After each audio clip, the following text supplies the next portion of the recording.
pursued. So we'll now be laying foundation for practical actions uh, towards achieving a total financial freedom. So this evening would be a foundation that we need to lay and things that we need to pay attention to.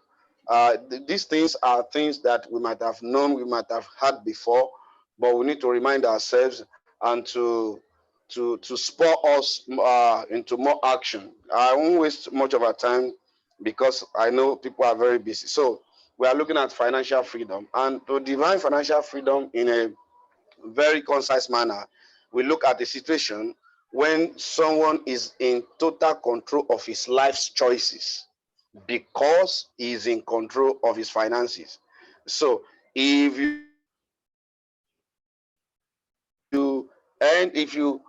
control your life's choices because you control your finance. Somebody used to say that you are not free until you are financially free. You are not free until you are financially free. Look at the freedom you are enjoying presently. The extent of your freedom is limited by the finances available to you and the sources through which the finances are coming from. If your finances are not stable, your life and family cannot be stable because your finances, they are the engine oil that oils your life, oils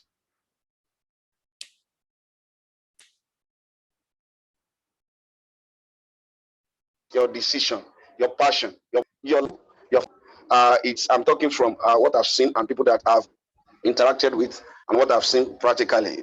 So we want to see that we need to draw attention to the fact that poverty is an instrument of manipulation and oppression. Sincerely, when you see poverty, you see it not just something that is ordinary, it's an instrument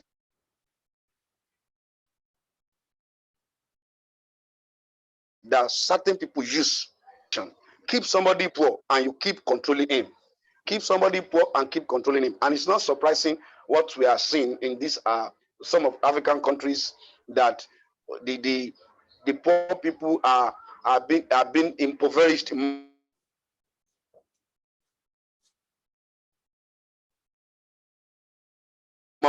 more. Unfortunately, of people are oppressing people because they are poor. There is no law that prohibits such kind of oppression. In fact, it's been practiced by big countries over little countries.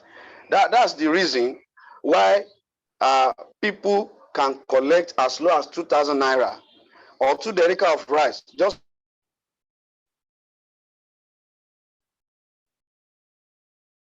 to vote for a politician who will not remember them. Why? For that 2,000 naira, maybe for the past 6 months, they have not helped 2,000 naira. So when somebody say, I'm giving you 2,000 naira, you say, well, even if he's not doing anything for me. So poverty has been an instrument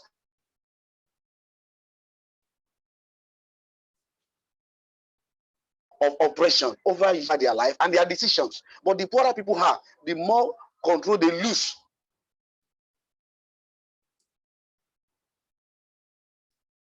To people that are feeding, and that's why we are looking at this financial freedom. So let's look at on the national scale. The poorer a country becomes, the less control the country has over our decisions. And we can see the international lenders that are lending to countries, which I don't want to mention because of whatever. They are lending to nations and things like that. We even see an Asian country lending to other African countries. And we see that these loans are like poisons to the countries taking them. Why?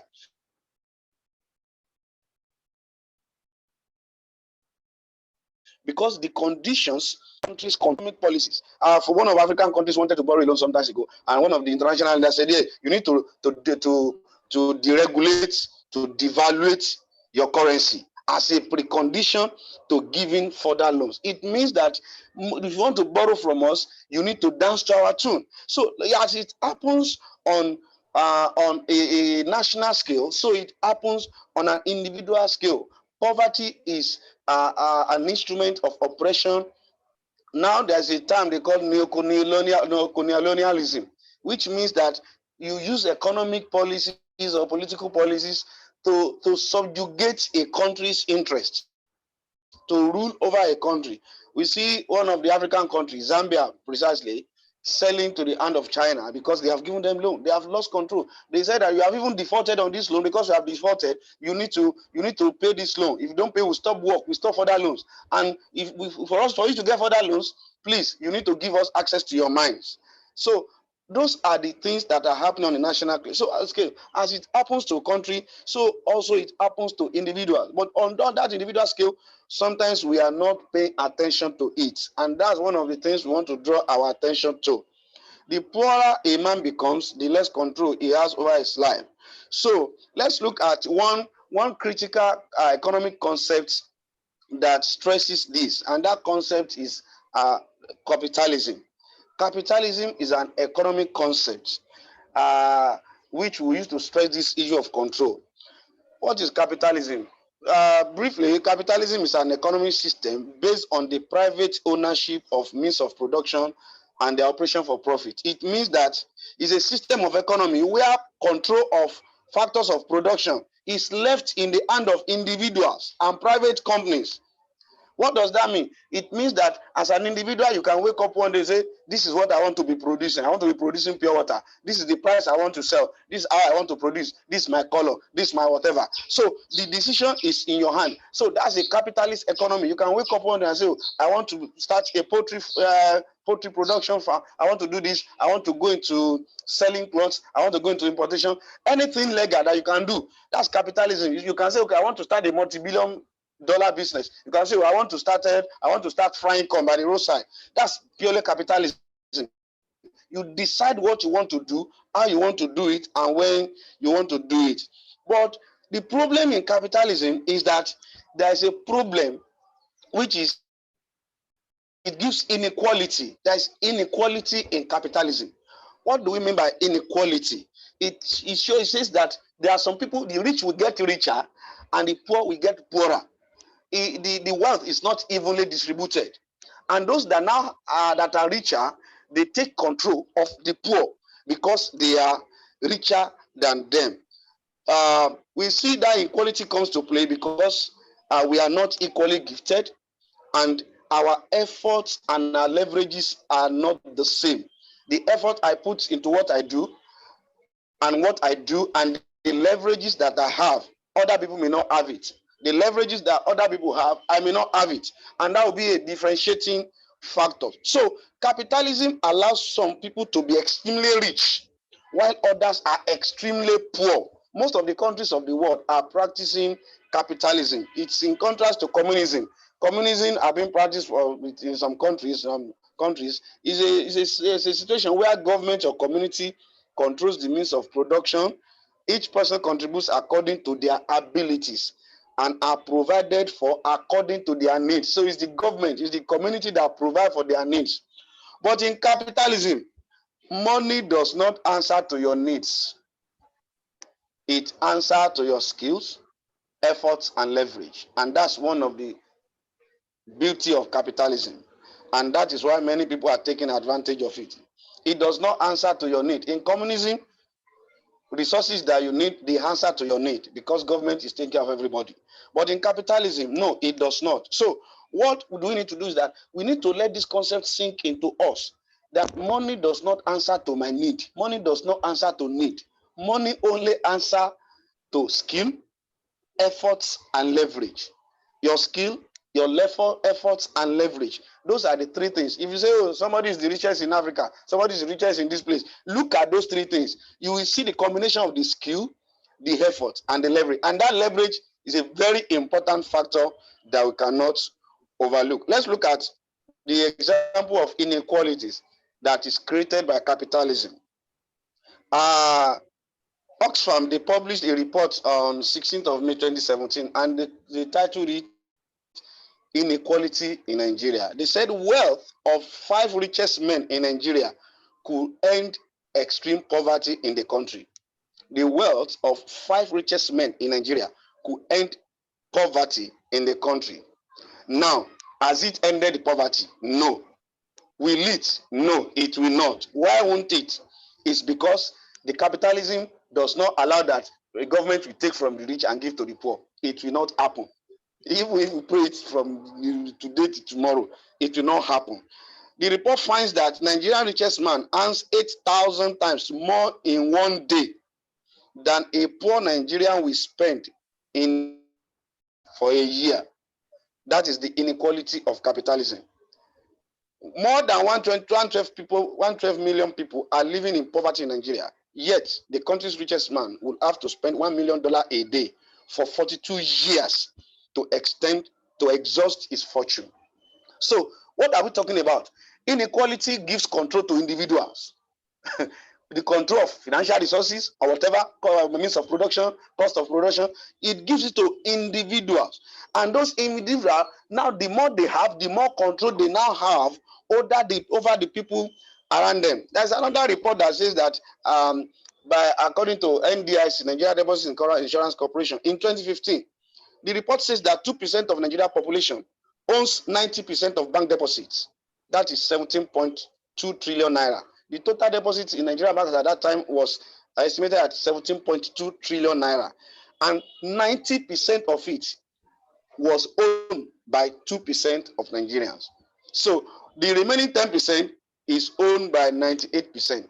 That is the inequality of capitalism. So what does that mean? It suggests that you take your destiny in your hands. Government does not have power to take money from the rich and distribute to the poor. Though the wealth of just 5 richest men in Nigeria can solve the extreme poverty problem in Nigeria, government cannot collect from them and share to the poor. So that is one of the facts that we need to know, that capitalism gives control to people, and when it gives control to people, you cannot collect from them and give to those that are poor. Also, we are looking at it that financial freedom is not about having unlimited financial resources. No. Some people say, you must be the richest. No. Financial freedom is not about having unlimited resources, financial resources. No. Neither is it about wastage of extravagant spending. No. It is about being in control of your life through the control you have over your finances.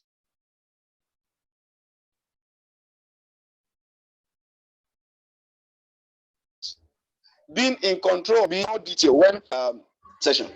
A capitalist system of economy being operated in a country like ours gives you the control.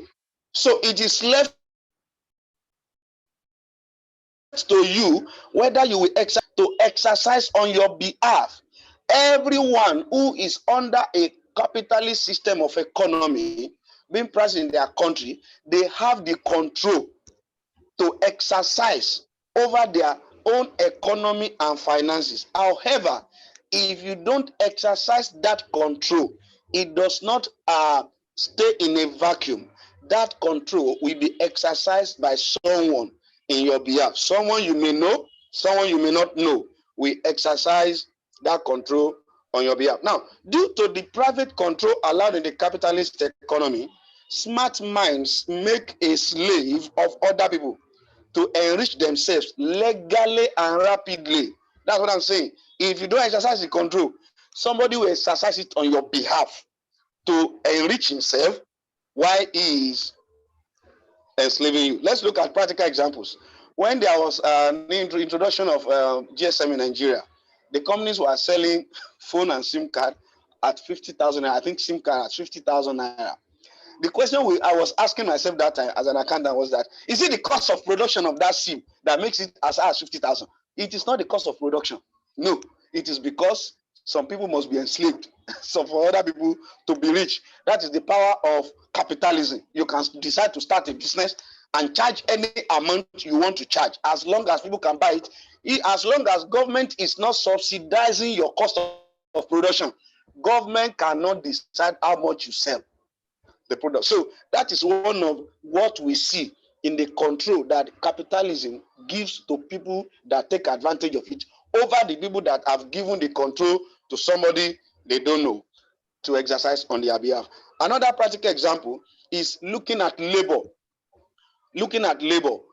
Those people that are capitalists, they know who to employ. They decide who to employ. Government cannot force any employer to employ somebody. Whatever. They decide the age, they decide the qualification, they decide the terms and conditions that is suitable to them, not to the employee. They don't do their policy from the employee's perspective. They do it from the perspective of their own company. So sometimes you see an employer say, this company, there is no leave, no weekend. It's 7 a.m. to 7 p.m. No pension, no health insurance, no insurance cover, nothing, delay salary, sudden retrenchment, whatever. Why? Because capitalism gives them the power, that control to exercise. I cannot start a business now and come how much I will pay that person. It's not possible. Government cannot do that. So those are the controls that the capitalists have over people that they are dominating. That control too lies in individual. Each of us can exercise the control within our power if we can take advantage of it. However, let me say this. As there are listed, we have listed some areas of control and inequalities that capitalism brings, it is good for us to see the good side of it. The good side is that nothing stops you from exercising such control too. If you want to get financial freedom, sincerely, the control of that capitalism bestows on you, you must exercise it. The control that the capitalism has bestowed on you, you must rise up to exercise it. That is the beauty of it. If other people are exercising it, you can rise up. Determining to exercise the control to your own advantage is a catalyst to this freedom we are talking about. Financial slavery. Let me talk about financial slavery a little, because we cannot talk about financial freedom. It's financial slavery that is pushing us to seek for financial freedom. Financial slavery starts when you give the control of your life to another entity to exercise on your behalf because you refuse to exercise it. If you give the control to somebody to exercise for you, that's the beginning of financial slavery. Let me give some instances. How do I know whether I'm financially enslaved or not? Signs. One is debts. If you are having unpaid debts, increasing debts, unpaid bills, constant borrowing, credit purchases, under whatever guise, and buy now, pay later, pay small. The more you hold, the less the control you have over your finances. The more you hold, the less control you have over your finances. We need to pay attention to that. So if somebody is being indebted to other people, collecting on credit, or a bill is due for payment, you can't pay, it means that person is under financial slavery. You actually don't. Number two is that if you don't like the job you are doing presently, you grow to go to work. When you get to work, you grow, but you are being compelled by lack of better alternative source of income, or just because you don't want to be idle. Some people will say, I don't want to sit at home. Let me just go somewhere and come back home. Let me just be living home. Life is more than living home. You need to find your path. You need to find your passion. You need to find what you can do to be free, which means that many people are in bondage because they have the lack. So it's a form of financial slavery because you are doing what you don't like. Now, if your life, number three is that if your life decisions are largely being controlled by your employer or your financial sponsor, your inability, you cannot go on leave, you cannot attend to family pressing needs, you cannot serve the way you want. There was a day somebody employed somebody in another person in the company and say, please, once you join this company, forget about God. No, there's only like God in this company. Forget about God. The day you become my PA, you don't have the life of your own any longer. I was thinking, is this life? So if you have not been able to, your decision have been largely been controlled by your employer because you need money. Sincerely, it's a form of financial enslavement. Number four, if you have suspended your ambitions or your life goals to serve others in order to make ends meet, it's a form of financial slavery. If you have just suspended it, yes. See, one may start with financial slavery, but one must not end there. That's one thing that we need to know. You need to start somewhere, but you must not end there, and you must work yourself out very fast. If your current standard of living, that's number five, is far way below minimum moderate standard of living, obviously you will prefer at least minimum standard of living, moderate one. So if it's below, you are financially incapacitated, you want something better, you cannot get it. It's a form of financial enslavement. And number six, if you always need to call and beg people to support you before you can meet your financial responsibilities. See, it erodes someone's dignity. I heard of a husband who sent the wife packing. What did the wife do? There was no food to eat at home. The wife now go ahead to meet a friend of the husband. Say, please help us. So there's no food at home. Please help us. The friend of the husband gave money to the wife, and the wife cooked the meal, presented it on the table, and when the husband finished eating, the wife said, oh, you didn't even ask where we got this thing that we had. Since you don't drop money. The wife said, oh, the husband said, okay, fine. Why did you get there? I went to your friend to collect the money.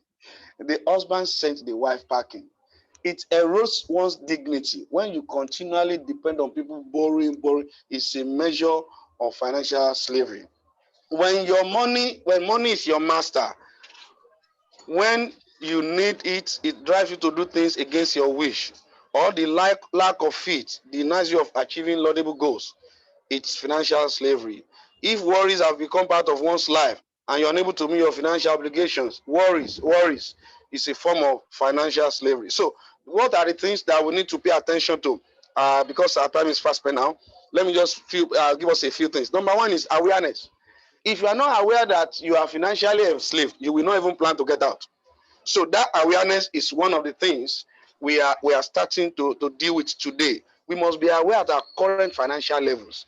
And if we perceive that something is not right, we need to begin to take steps about. Number two is to take responsibility. Some people were born into poverty and they struggle with the poverty. It's not a crime to be born into poverty. We don't have control over who give birth to us, where we don't, the conditions surrounding it. But it might be our fault, largely our fault, if we remain there, die there, and hand over it to the incoming generation. While other people are handing over wealth to the incoming generation, handing over poverty and debt might be an injustice to them. So we need to look at it. Number three is that it's a possibility. Financial freedom is a possibility. It's not an exclusive reserve for a few, something that anyone can achieve. You don't need to steal. You don't need to go into politics or steal money, join cults before. No, you can be financially stable if you work at it. Possibility mentality is a choice. Why do I mean by a choice? It's not a wish. A choice is a course of action. When you choose it, you act towards it. So it's a choice to make whether you want to have it or not. Another important thing is financial literacy. We go to school to know how to read and write. We were not taught financial literacy. You may be surprised that most of our business studies teacher, our economics teacher, they are even poorer. Why? They only learn it. They don't practice it. So that's one of the problem of Nigeria education system. So financial literacy are not taught in schools. Sometimes you get it by experience on the streets, but it's an opportunity for us. That's one of the reasons for this platform. Financial literacy. More and more will come over this. The more literate you hear about it, the better and faster you move. You need to learn it's a process. There is no get rich quick system. There is no magic. It's a process, and we need to follow it. And as I want to conclude, is that there is a big word when we are talking about financial freedom. That big word is income. The big word of financial freedom is income. The question we need to ask ourselves are about our income. What's your level of income? What are the sources of your income? There are some incomes that must be improved. Let me give us a few types of incomes that we need to improve. If you have a single source of income, please go and improve on it. It must be more than one. Why? I have seen somebody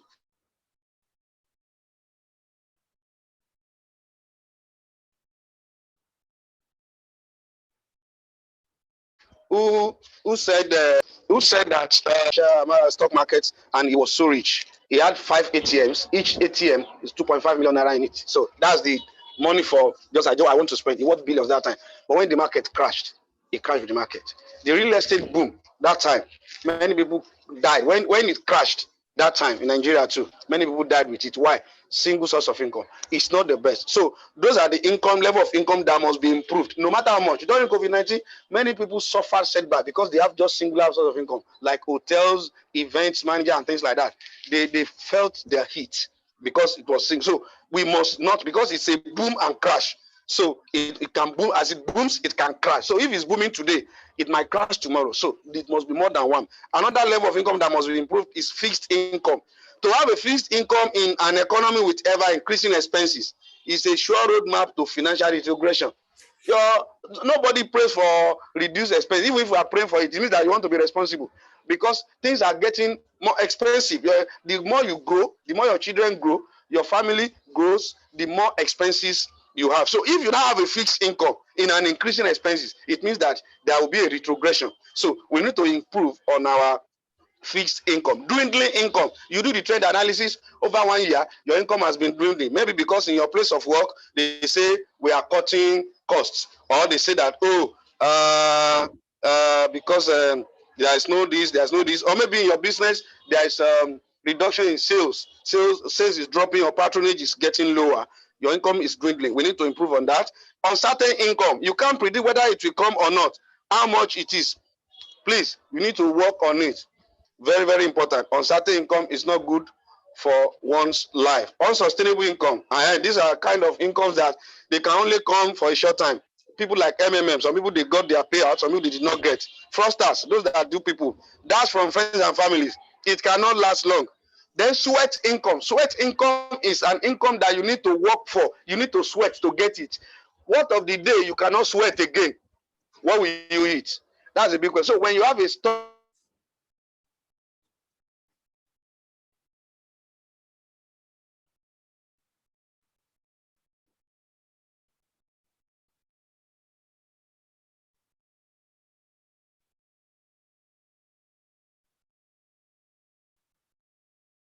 a sweat income, is your income is you are incapacitated. It must be sustainable, and it must be less dependent on somebody's decision. If your finances are largely dependent on somebody's decision, there are some employers they say, I will not pay you this month. And they say that, and there's no cost that will take that. So you will see even government workers, they are being 5 months, 6 months. Even when they say they want to get it, they go on strike, they will still go to court and say, court will say this and this. So those are the kind of, when your income is largely dependent on somebody's decision. Somebody may wake up and don't want to behave wickedly and foolishly. You say, I will not pay you this month. I will not pay you for 6 months. What do you do? So it must be less dependent, and you must be debt free. Conclusion: you have the control to exercise it to your advantage. Don't give the control of your life to someone else. Very, very important. That capitalism gives you the control to do anything you want to, like, as far as it's legal. So for you not to exercise it, you have given it to somebody. So you need to take up the challenge. And the last thing is, it is not bad to start small. Even if you are in financial slavery presently, it is not bad to start small. But to remain small is against the principle of life. And that is applicable to our finances. You cannot remain small. Growth is part of life. It is part of life. So you must grow. The finances must grow too. So even if we are small today, we must begin to think, how can I increase my finances? Income may be single, it may be dwindling, it may be unpredictable, it may be unsustainable presently, but to remain there is not good. So we must not remain there. We must climb higher and higher and higher to achieve financial freedom. Thank you. I appreciate the opportunity. Thank you, thank you, thank you. We really appreciate your time. I believe every one of us on this call enjoyed this talk this evening. Seriously, he has opened our eyes to so many things that we have been occupied ourselves with and not getting out from it for so long. This is an eye-opener for us to decide on whatever that we want to do in life. To be honest with us, financial freedom is very, very key, especially in this country that we find ourselves. There are so many things that I've learned on this summit tonight. If truly I want to be financially free again, because there's nothing like having control of your finances without depending on anybody, without depending on third party, or without looking on anybody before you survive or before you cater for your family. We don't have much time again, but we give like 5 to 10 minutes for as many of us that have questions to ask. If you know you have question, can you kindly please raise up your hand on the chat box and let me let me open your mic for you to ask a question. We don't have much time again, so if you have question based on what our speaker tonight has taught us, kindly please raise up your hand so that I can unmute you to ask your question, please.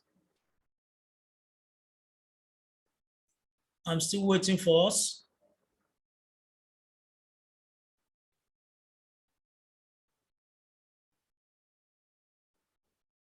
Okay, if there's no any question, that means we've all understand what our speaker tonight has taught us. But before we round it up, I want to play this 1 minute video so that this also can sink into our heart.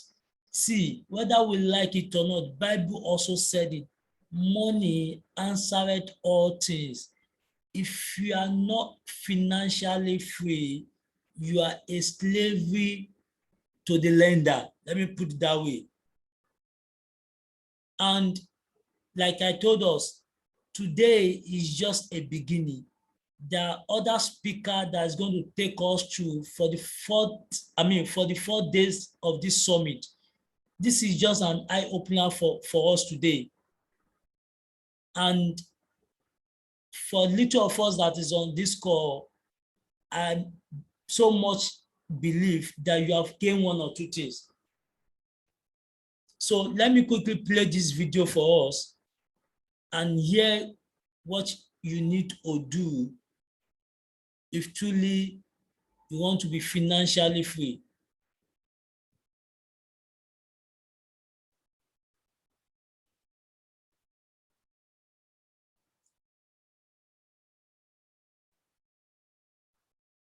In case you want to ask question or probably you have something to say, you can let me know so that I can also unmute you. In case you have something to say, let me know so that I'll unmute you.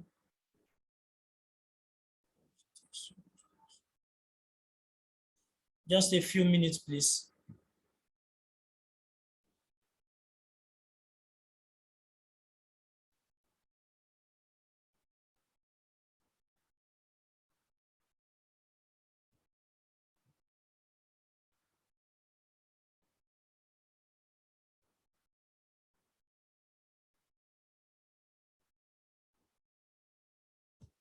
Now, let me just brief us on what this video is talking about. It's talking about focus. How focused are you, or how determined are you for you to be financially free? One of the key that you needed is you need to be determined and you need to be focused. Just like our speaker said, you need to discover your present level. If you are unable to discover your present level, you might not know that you are still under the bondage of, let me use the word poverty. People that make it right now, people that are financially free, the truth is they did not make it overnight. It's a process. It was that process that take them to where they are presently. So every one of us also need that process, whether we like it or not. We need that process.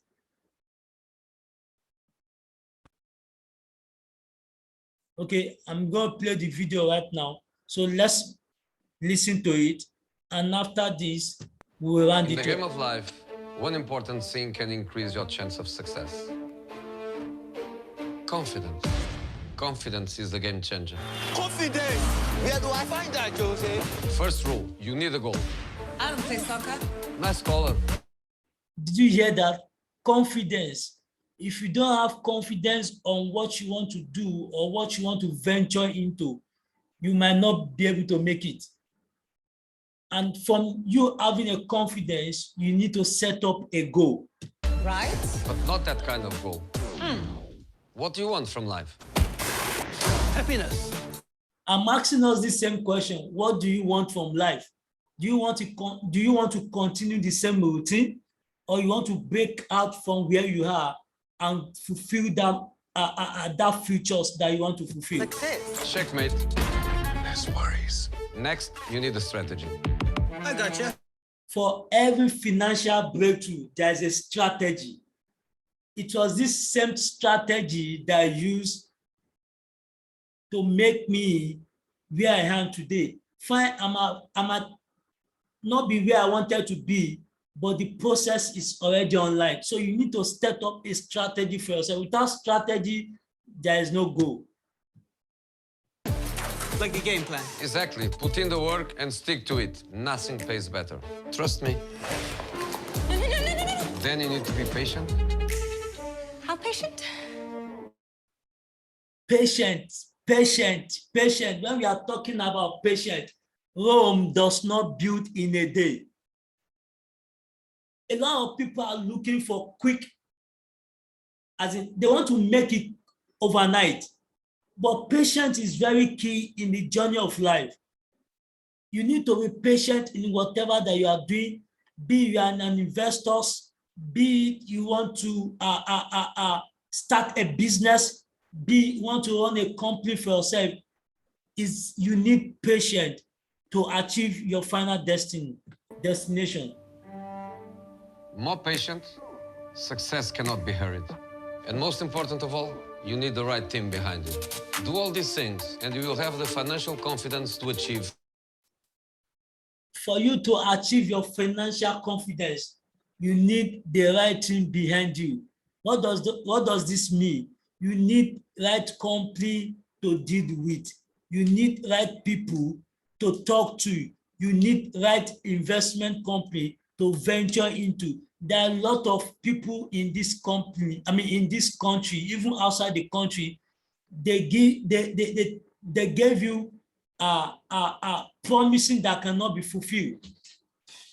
They promise you some certain stuff that they cannot meet up, and at the end of the day, you lose your capital. So you need right people, you need right team to be success. Anything. Anything? Not And everything, my friend.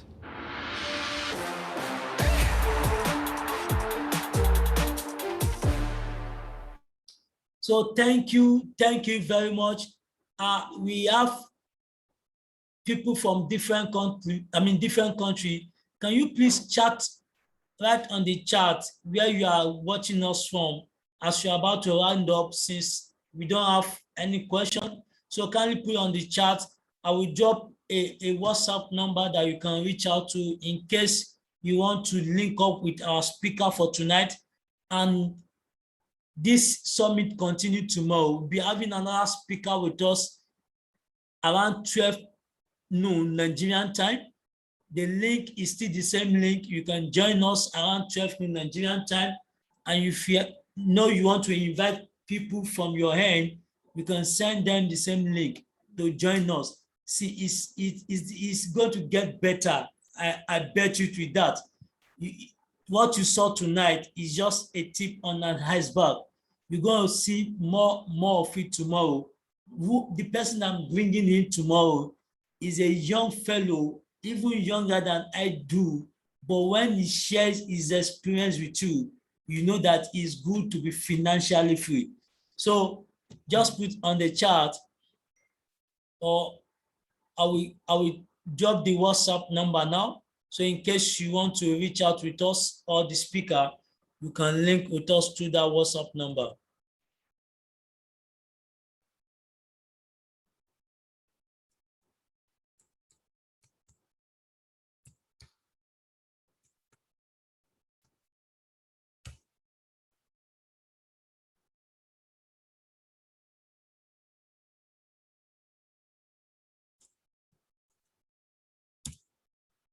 So that's the WhatsApp number. Okay, that's our speaker from Nigeria. Any other person? We are not much on this call, so we let every one of us tell us where they are calling from. Okay. So if there's no any questions, no contribution, we want to call it a day tonight. I want to appreciate our speaker for tonight. You have done well. You have done well, seriously. See, it's an opportunity for us to have such person in our midst tonight. Let's be honest with us. These are people that if you want to listen to them, you pay thousands of nairas before they can attend to you. But these are the people that are here free of charge without paying them any dime. Okay, we have somebody that is joining us from USA also. Thank you very much. We appreciate that. That's my brother. He's joining us. Thank you for believing in my project. I really appreciate that. God bless you so much. So 1 minute more. No question.